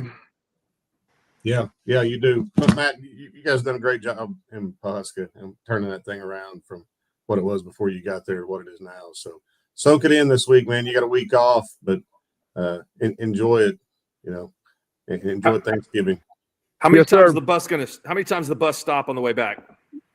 I don't know. I'm riding my wife, so I don't know whatever they want to do, they can do. But it's got a bathroom on it, and as hard as these kids play, I bet you don't hear. I bet you they might be loud for about the first 15 minutes, and I bet they're all asleep because they played their tails off tonight. Probably so. Hey, Matt, if you guys need a good video streaming platform, I know one. Just so you know. So it must be ours has been really good all year, and must be the internet here. I'm joking. I hear you though. Hey, believe me, I've tried selling it before. It says power's about. You're gonna have to go higher than me. Hey, those radio guys are fantastic. I just want them to use our video platform. That's all I care about. I got you. Well, you need to call that radio guy over there and tell him to spend some dang money. Next time you see Adam, you can put him in a headlock, Matt. Thanks. No problem. He knows I'm kidding. Thanks, Hennessy. Hey, thank you guys. See you Appreciate guys. everything you guys do. Thanks. Thanks, man. Oh, he didn't have to ride the bus. That's right. He doesn't ever ride the bus. That's why I was wondering if he was going to be in the car or not. Take it from him. I don't ride the bus either. Mark, just to give you a little bit of in queue, we have the Todd Miller, and he was calling the Clinton City original game. We can bring him on, and then after that, we're going to have the crew from Cherokee that called the Cherokee game, the SKORDLE crew. That's going to be Clint Ream and Coach Guffey. So, do you want to bring in Mr. Miller? Let's do it. Let's bring in the pride of Kaylin Circle from Blackwell, Oklahoma. He went deep 4 times in a wiffle ball game once, and then his athletic career spiraled downward, but his broadcasting career has spiraled upward. What's up, Todd? I'm doing well, Mark. How are you guys? By the way, we were all stars on the sand lot and on the driveway, weren't we? That's right. Got that goal lowered down to about 7.5 feet. That's exactly right. Yeah, That's we exactly could do some right. damage. What a game tonight. PC's been involved in some barn burners this year. Yeah, they have. And I think, honestly, Mark, at times I feel like that the Pirates have gone a little bit under the radar because I think so many teams in 6A2 have talked about Sand Springs on the east side of the state. I think they've talked a lot about Choctaw and Stillwater, and rightfully so. Those programs have been there before and done it. And tonight was a huge win for Putnam City. In fact, the final score was the only time tonight that the Pirates led in the football game. It was, it didn't get off to a good start. They trailed 14-0 after 2 Muskogee touchdown drives. It was 14-14 at half. Muskogee came back into the long drive, took a 20-14 lead, and you can almost always bank on it. On a missed extra point in the second half, it's going to cost somebody. And you saw it with the Choctaw Putnam City game earlier this year, and it happened tonight to Muskogee, as that turned out to be the difference. Turnbull have a really good game again tonight. I mean, Sloan, those guys have a really good two-man game in RPO. Roderick Sloan had the best game, in my opinion, that he's had all year long, and he's now had 4 100-yard rushing games. He was over 130 yards rushing tonight, but it was through the air that he had his biggest play. It was 4th and 12 on what turned out to be the game-winning drive for the Pirates, and Turnbull makes a perfect pass. Sloan makes a perfect catch on perfect coverage to put the ball inside the 10-yard line, and they went on to score to take the lead. But, yeah, he was exceptional tonight. CJ was really, really good. I think at the start of the year there were questions whether or not he could make the transition from 2A to 6A. He answered that very, very early in the season, and tonight he played like a guy that's played in a lot of big football games. PC also is really good on the defensive front. Were those guys able to control the Muskogee rushing attack for most of the night? It looks like it by the score. They did a pretty good job. They didn't on the first 2 possessions. I mean, it was bang, bang, 14-0 Ruffers, and I'm thinking, man, Pirates can't slow these guys down. And then all of a sudden in the second quarter, it was a total reversal. Putnam City kind of won the battle at the line of scrimmage. Their offense got into a rhythm. They were able to get to the 14-14 tie at halftime. But, yeah, at times when they had to, they really made some big stops. Trip Alexander is just unbelievable up front, along with a lot of those other guys. So, yeah, they did have a good night against a team that's really, really good. Now, is that some team issue gear that you've got there? Because I don't usually see you in orange, Todd. I never saw you in orange growing up, that's for sure. Well, let me tell you this. When I took the Putnam City job, I asked for a polo. I said, can I have a polo? I don't have a lot of orange stuff in my attire. This is actually an Oklahoma City Thunder shirt with a vest on top. Because you're right, I don't have much orange attire. They've tried to give me 2 different things this year, and I've both times told them I'm fat, I'm not skinny, I can't wear an XL, I need a 2X. So they brought a hoodie tonight, said, sorry, I guess this is my parting gift, but I can't wear it. So to answer your question, I do own this orange shirt. It is not team gear. It's a Thunder shirt that I wear daily, or not daily, but quite a bit with pride. Now, Shaq, Adam, have either of you guys been in the sports museum? I haven't. I need to go check it out. It's good to see you there, though. I mean, it could have been worse. Could have been like the Stillwater game. You can still be there, wait until 1 o'clock in the morning to try to get it finished. Oh my gosh! And that game, that they should have ended that thing an hour and a half earlier than they did. But I get it that it was a big football game. It ultimately turned out to be for the district championship. But calling the game at 1:06, man, I have not been out at 1:06 in the morning since Mark and I went to Spuds. No, I mean, it's nothing good happens after midnight, Todd. No, it doesn't. Everybody knows that, right? It doesn't. Yeah, I tell my daughter that all the time. She never listens. A good matchup next week, Sand Springs coming up with Easton Webb, their quarterback. He's a fantastic player. That should be a good game. I think it'll be an outstanding game, and I think it, again, will come down to how well Putnam City can control the line of scrimmage. That's what they've done in their big games this year, and I think they're plenty capable of doing that. But, boy, it's going to be a challenge. It's a team that they're not very familiar with, although if you win, you're going to get one of your district counterparts. I've thought all year long District 1 out of 6A2 was the best, and it certainly proved it tonight by going 3-1. But, yeah, I'm excited to – I guess I'm going to watch that game and maybe not call it because I have other commitments on the day after Thanksgiving. Tell 3M we said hi. I appreciate your time. I will. Bye, guys. Thanks, Todd. You bet. See you guys. See you, Todd. Thank you. Yeah, that's right. That district, I mean, between Stillwater and Putnam City and Piedmont, that's been a really good district this year. Really, really good. Mark, just to give you an update, we have the SKORDLE crew from Cherokee, and then we have Coach Corbin from Choctaw after that. Wait. So sounds you want good. to go to the SKORDLE crew from Cherokee? Yeah, let's do it. Watched a little bit of their game earlier tonight, and you guys did a great job and got after Surreal. We all thought that this was going to be a pretty competitive game. Some of us picked it wrong, like myself. So congratulations to the Chiefs. Yeah, I was waiting on you to say that because I was going to have to hammer on on Adam's brother for picking against the Chiefs too. But it's the old Corso thing. You guys take us, pick against us, and we get a win. So we'll take that. It's been a disappointing year for me. I've been pretty bad. I think I had the Chiefs. You did, Shaq. You had them. There we go. Yeah. We appreciate the love.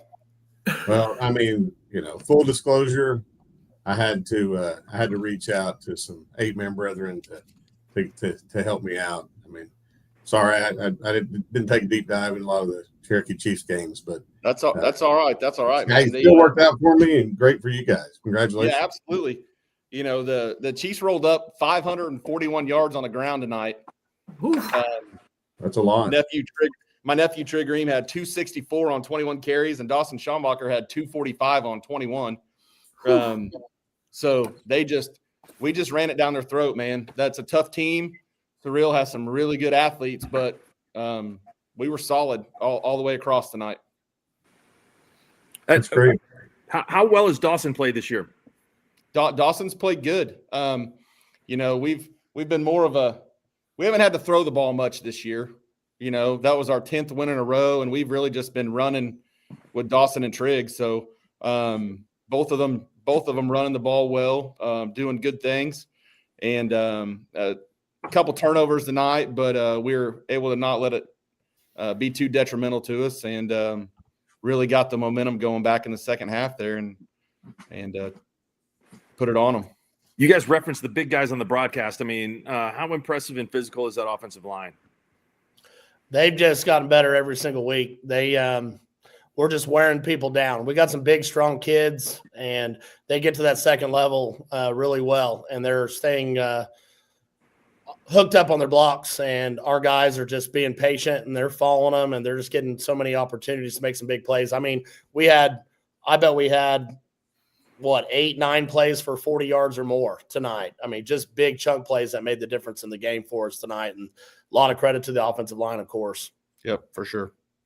It looks yeah, go ahead, Adam. I was just going to say, we get to see Cherokee play a lot, obviously, because you guys are in our network. Surreal's a team that we saw some, put up some big scores early in the year. What did you guys think about their quarterback and wide receiver? I know that's a pretty big combo that they have. I haven't been able to see them in person. Their quarterback won Player of the Week one week for us. So, Nash Harmon. What did you guys see from them this game? Harmon's a stud. Harmon's a stud. He was 15 of 33 tonight for 242 in the air. And Thompson, Harmon's a senior. Thompson, number one, the receiver. He's just a sophomore. So a lot of big things to come out of him, I think, in the future there for Surreal. But Harmon's the real deal. He's a heck of a player. So yeah, he had to buy a lot of time tonight. They which an 8-man, we call it the double twins, and we call it Wisconsin here. And we were just sending one more person than they had to block, and he had to make quick decisions. He was flushed out quick, and he still made some plays and found some good guys. The Thompson kid was tremendous receiving the ball, getting to some spots, but they had another receiver, Beifel, I think is how you pronounce it. He did a tremendous job. He hurt us more in the second half. They were hard to contain, but yeah, like he said, that Harmon's the real deal. He can pretty dynamic with the football in his hands and makes plays and gives them extra opportunities. That's the Roll Tide Willie defense, blitz, Bama blitz. That's right. So Sealing coming up next week. Yes. Yep. The Fighting Gary Manuals. We got them. Squirtle School matchup. Yeah, you bet, man. Yeah, there'll be a lot of trash talking this week. Coach Manuel and I have been friends since we were in junior high, so I'm sure we'll be giving it back and forth this week. But that's going to be a heck of a game. I mean, I feel like we match up well with Sealing. You put, hat on a hat. I think we're right there with them. They've got some tremendous talent, but I think it's going to be a heck of a ball game. Clint, Matt, thanks, guys. We appreciate it. Thank you. Good job on the broadcast. You guys. Thank you, Thanks, Mark. Pick against us next week. I probably will. No disrespect. Good luck to you guys. I want to know what's in Shaq's cup. I want to know what's in that water. You want to get Coach Corbin on? Well done. Jake, Mark, you want to get Jake on? Yeah. Jake, what's up? Hey, not much. How are you? Doing good, man. Are you still at Sapulpa? Or are you back home? Hey, we love Sapulpa. We're staying here all night. Yeah, I was going to say you've been there before, so you know a little bit about the place. But this is a good game tonight. They've got a really good team this year. They do. You guys have to go on the road and come away with the win. How do you feel your team played tonight? Yeah, I thought we came out firing, and it's nice to see everything kind of come together, at the end of the season, like we thought we could, we believed that we could, and it's just nice when it finally happens and guys are healthy and all those kind of things. I have a couple guys here with me that are a lot more important to that victory than me. Got number 2, Mayor Morgan, running back here, and then we got our QB1, Landon Gasson, right here, that both had outstanding games. I want to know what Mayor Morgan runs the cone drill in. Because I've never seen anybody as fast as him, man. It never gets to 1 second. Yes, sir. Hey, tell us about the game tonight. You guys had to prepare to. You've had a lot of success in your careers there, but you had to go on the road to get this one, something you're not really used to.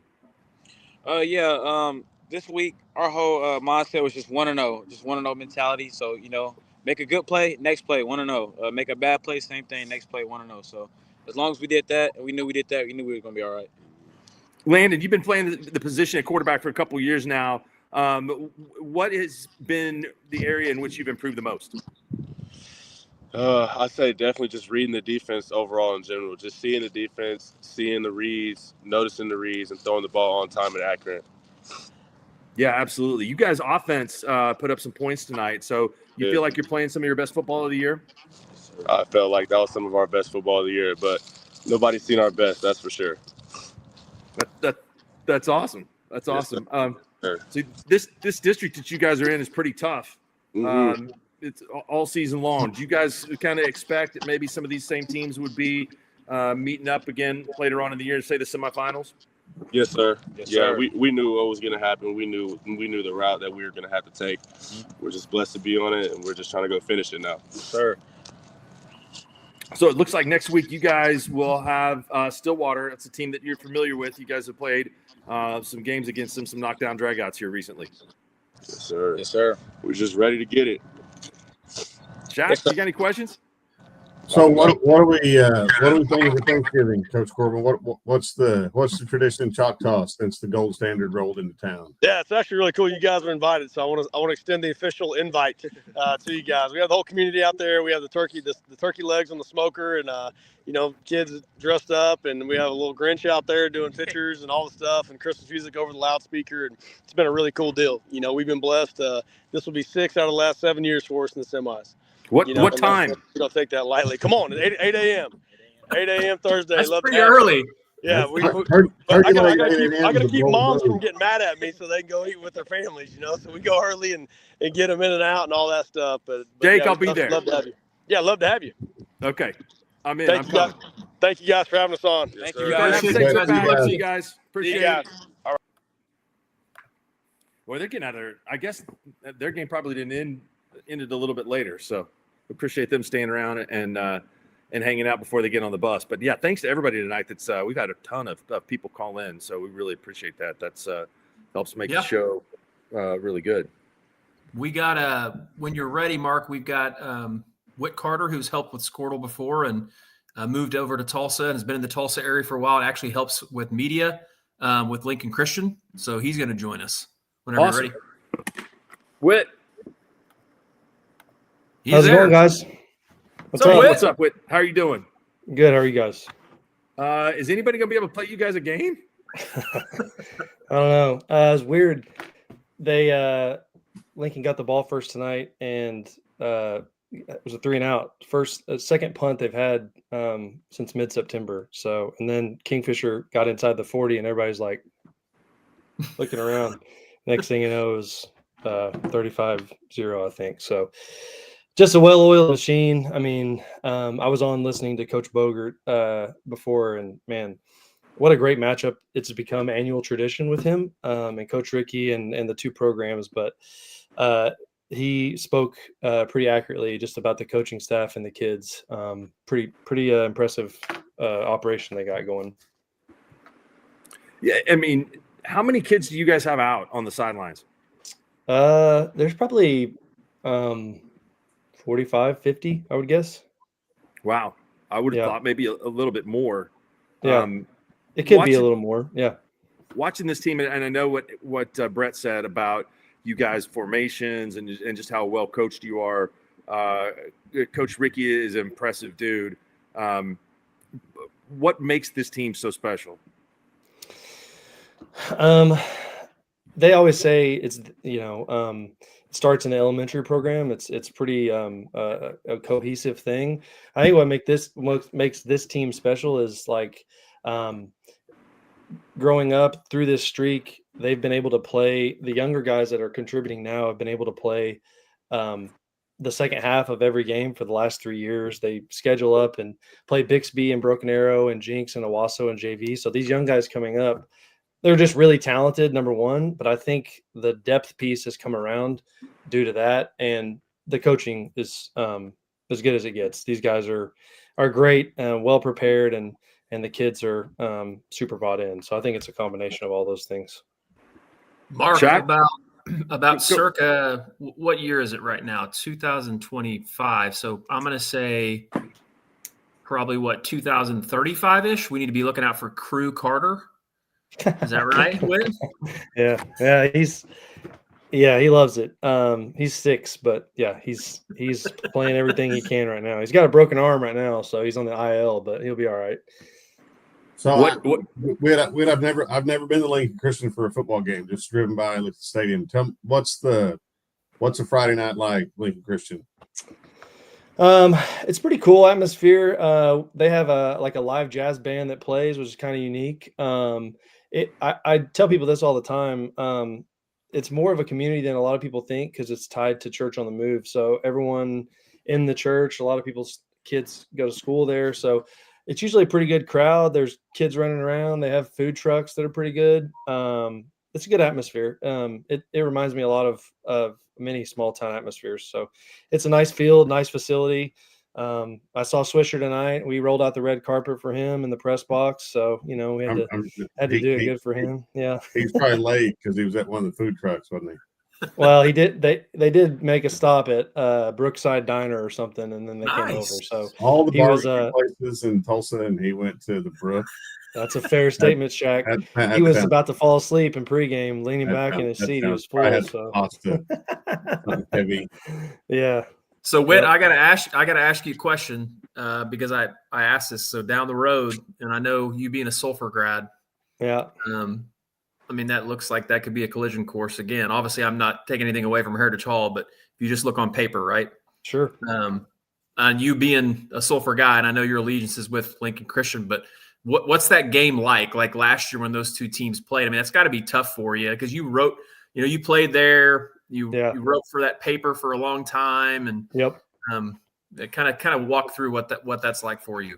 It's weird emotions. I didn't even go to the game last year because I started a new job and I had to be in Philadelphia for training the week of the game. So I just sat by myself in a hotel room and watched it. It was a weird feeling. It's strange, but it's pretty cool for me because I still talk to Cleet Cole was one of my coaches in high school, Corey's brother.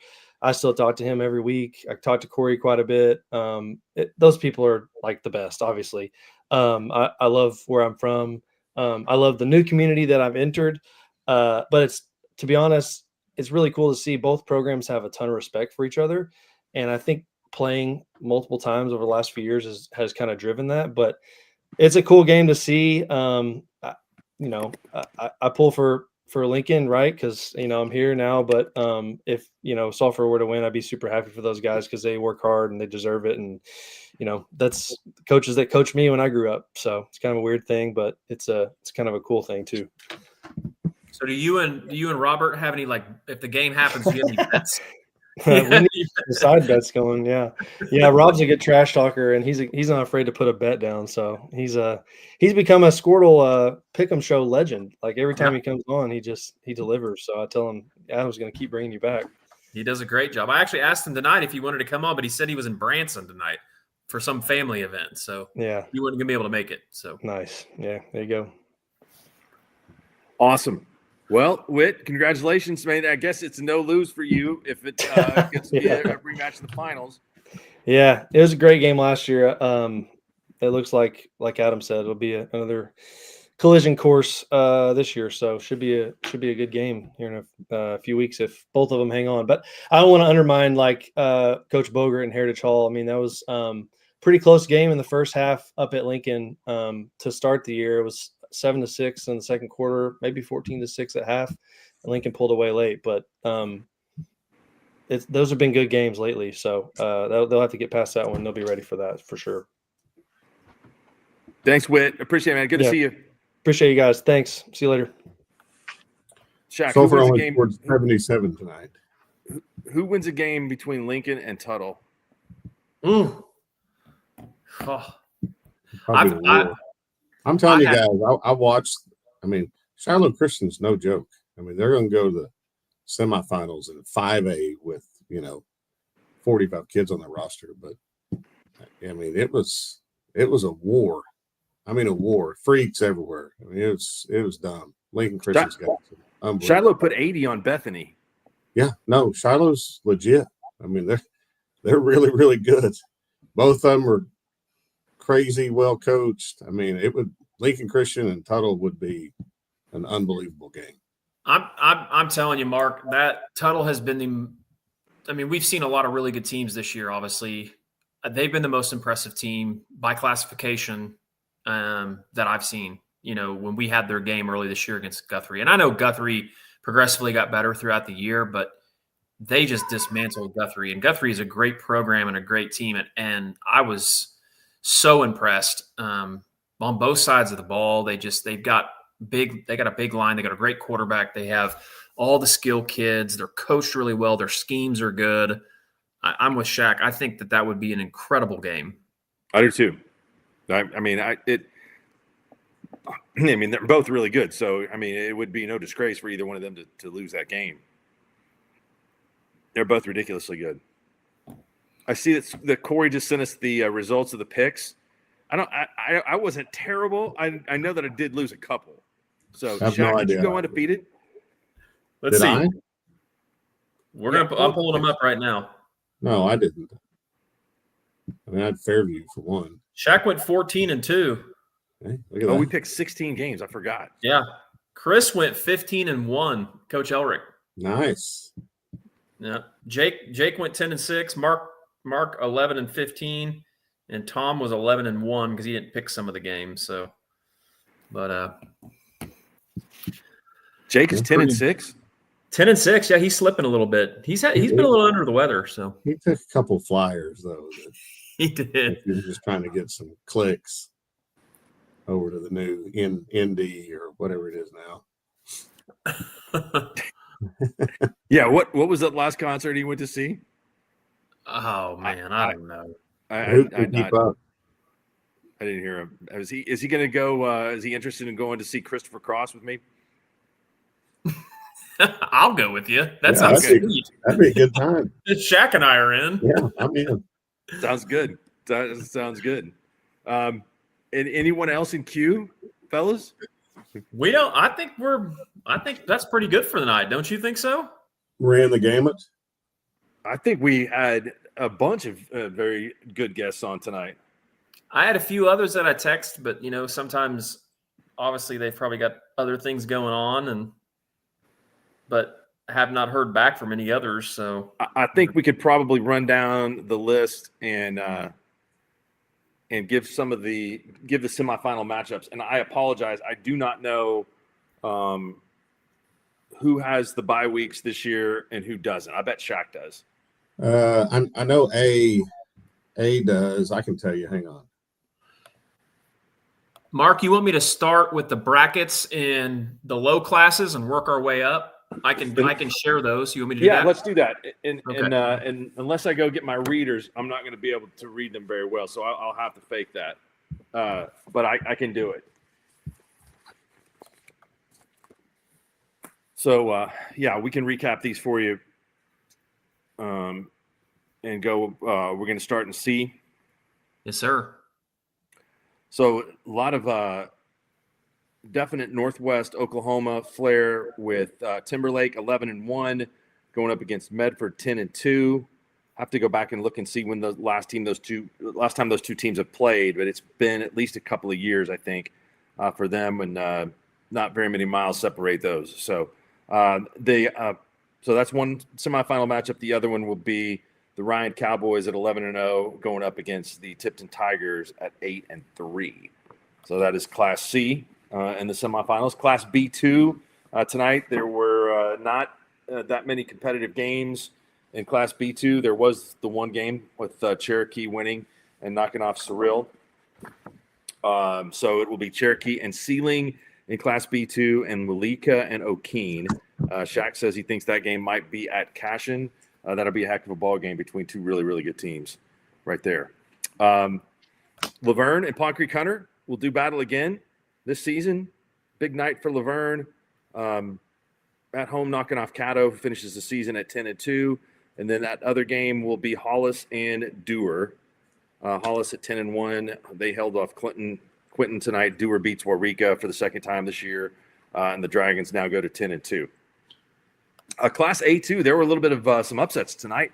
Fairland goes all the way to Southwest Oklahoma and gets a victory over Mangum behind Carson Church, their quarterback.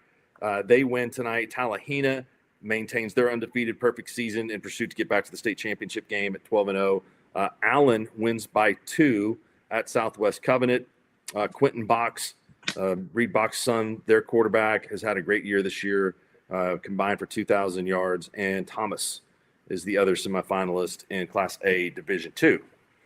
Class A Division I, we've talked about this one all season. It's the one that Shaq participated in. There's been some great teams and great games. The semifinals will be Pecola and Tonkawa there, and Pahuska and Rejoice Christian. I believe we not hear from Pecola tonight, but we heard from Tonkawa, we heard from Pahuska, and we heard from Rejoice. So all those groups checking in, and what will be a really good semifinals. Class 2A Division II, it will be Adair and Stroud. Adair perfect on the year, 12-0.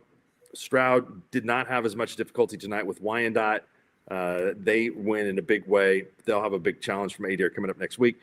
Davis holds on to beat Salina, and Davis will take on Vian in the semifinals. That's a rematch of last year's state championship game in which Davis pulled away and won that one in the second half. So that will be a good one. Class 2A Division I, Jones wins big tonight. Jones and Marlowe.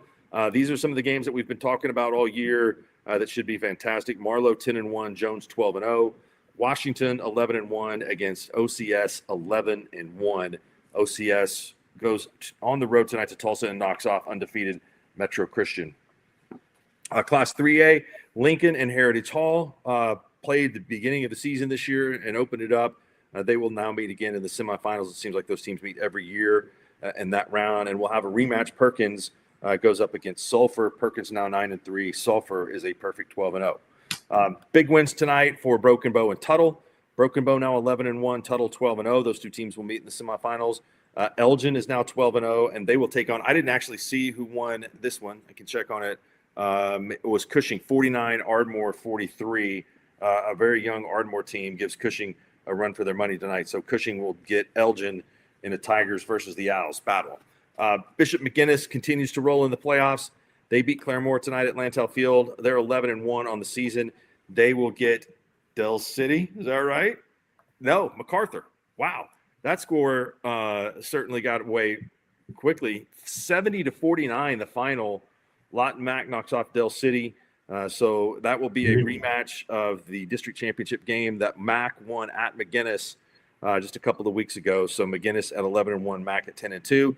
The other semifinal will be a metro area matchup. Newcastle and Carl Albert will play for the first time ever there.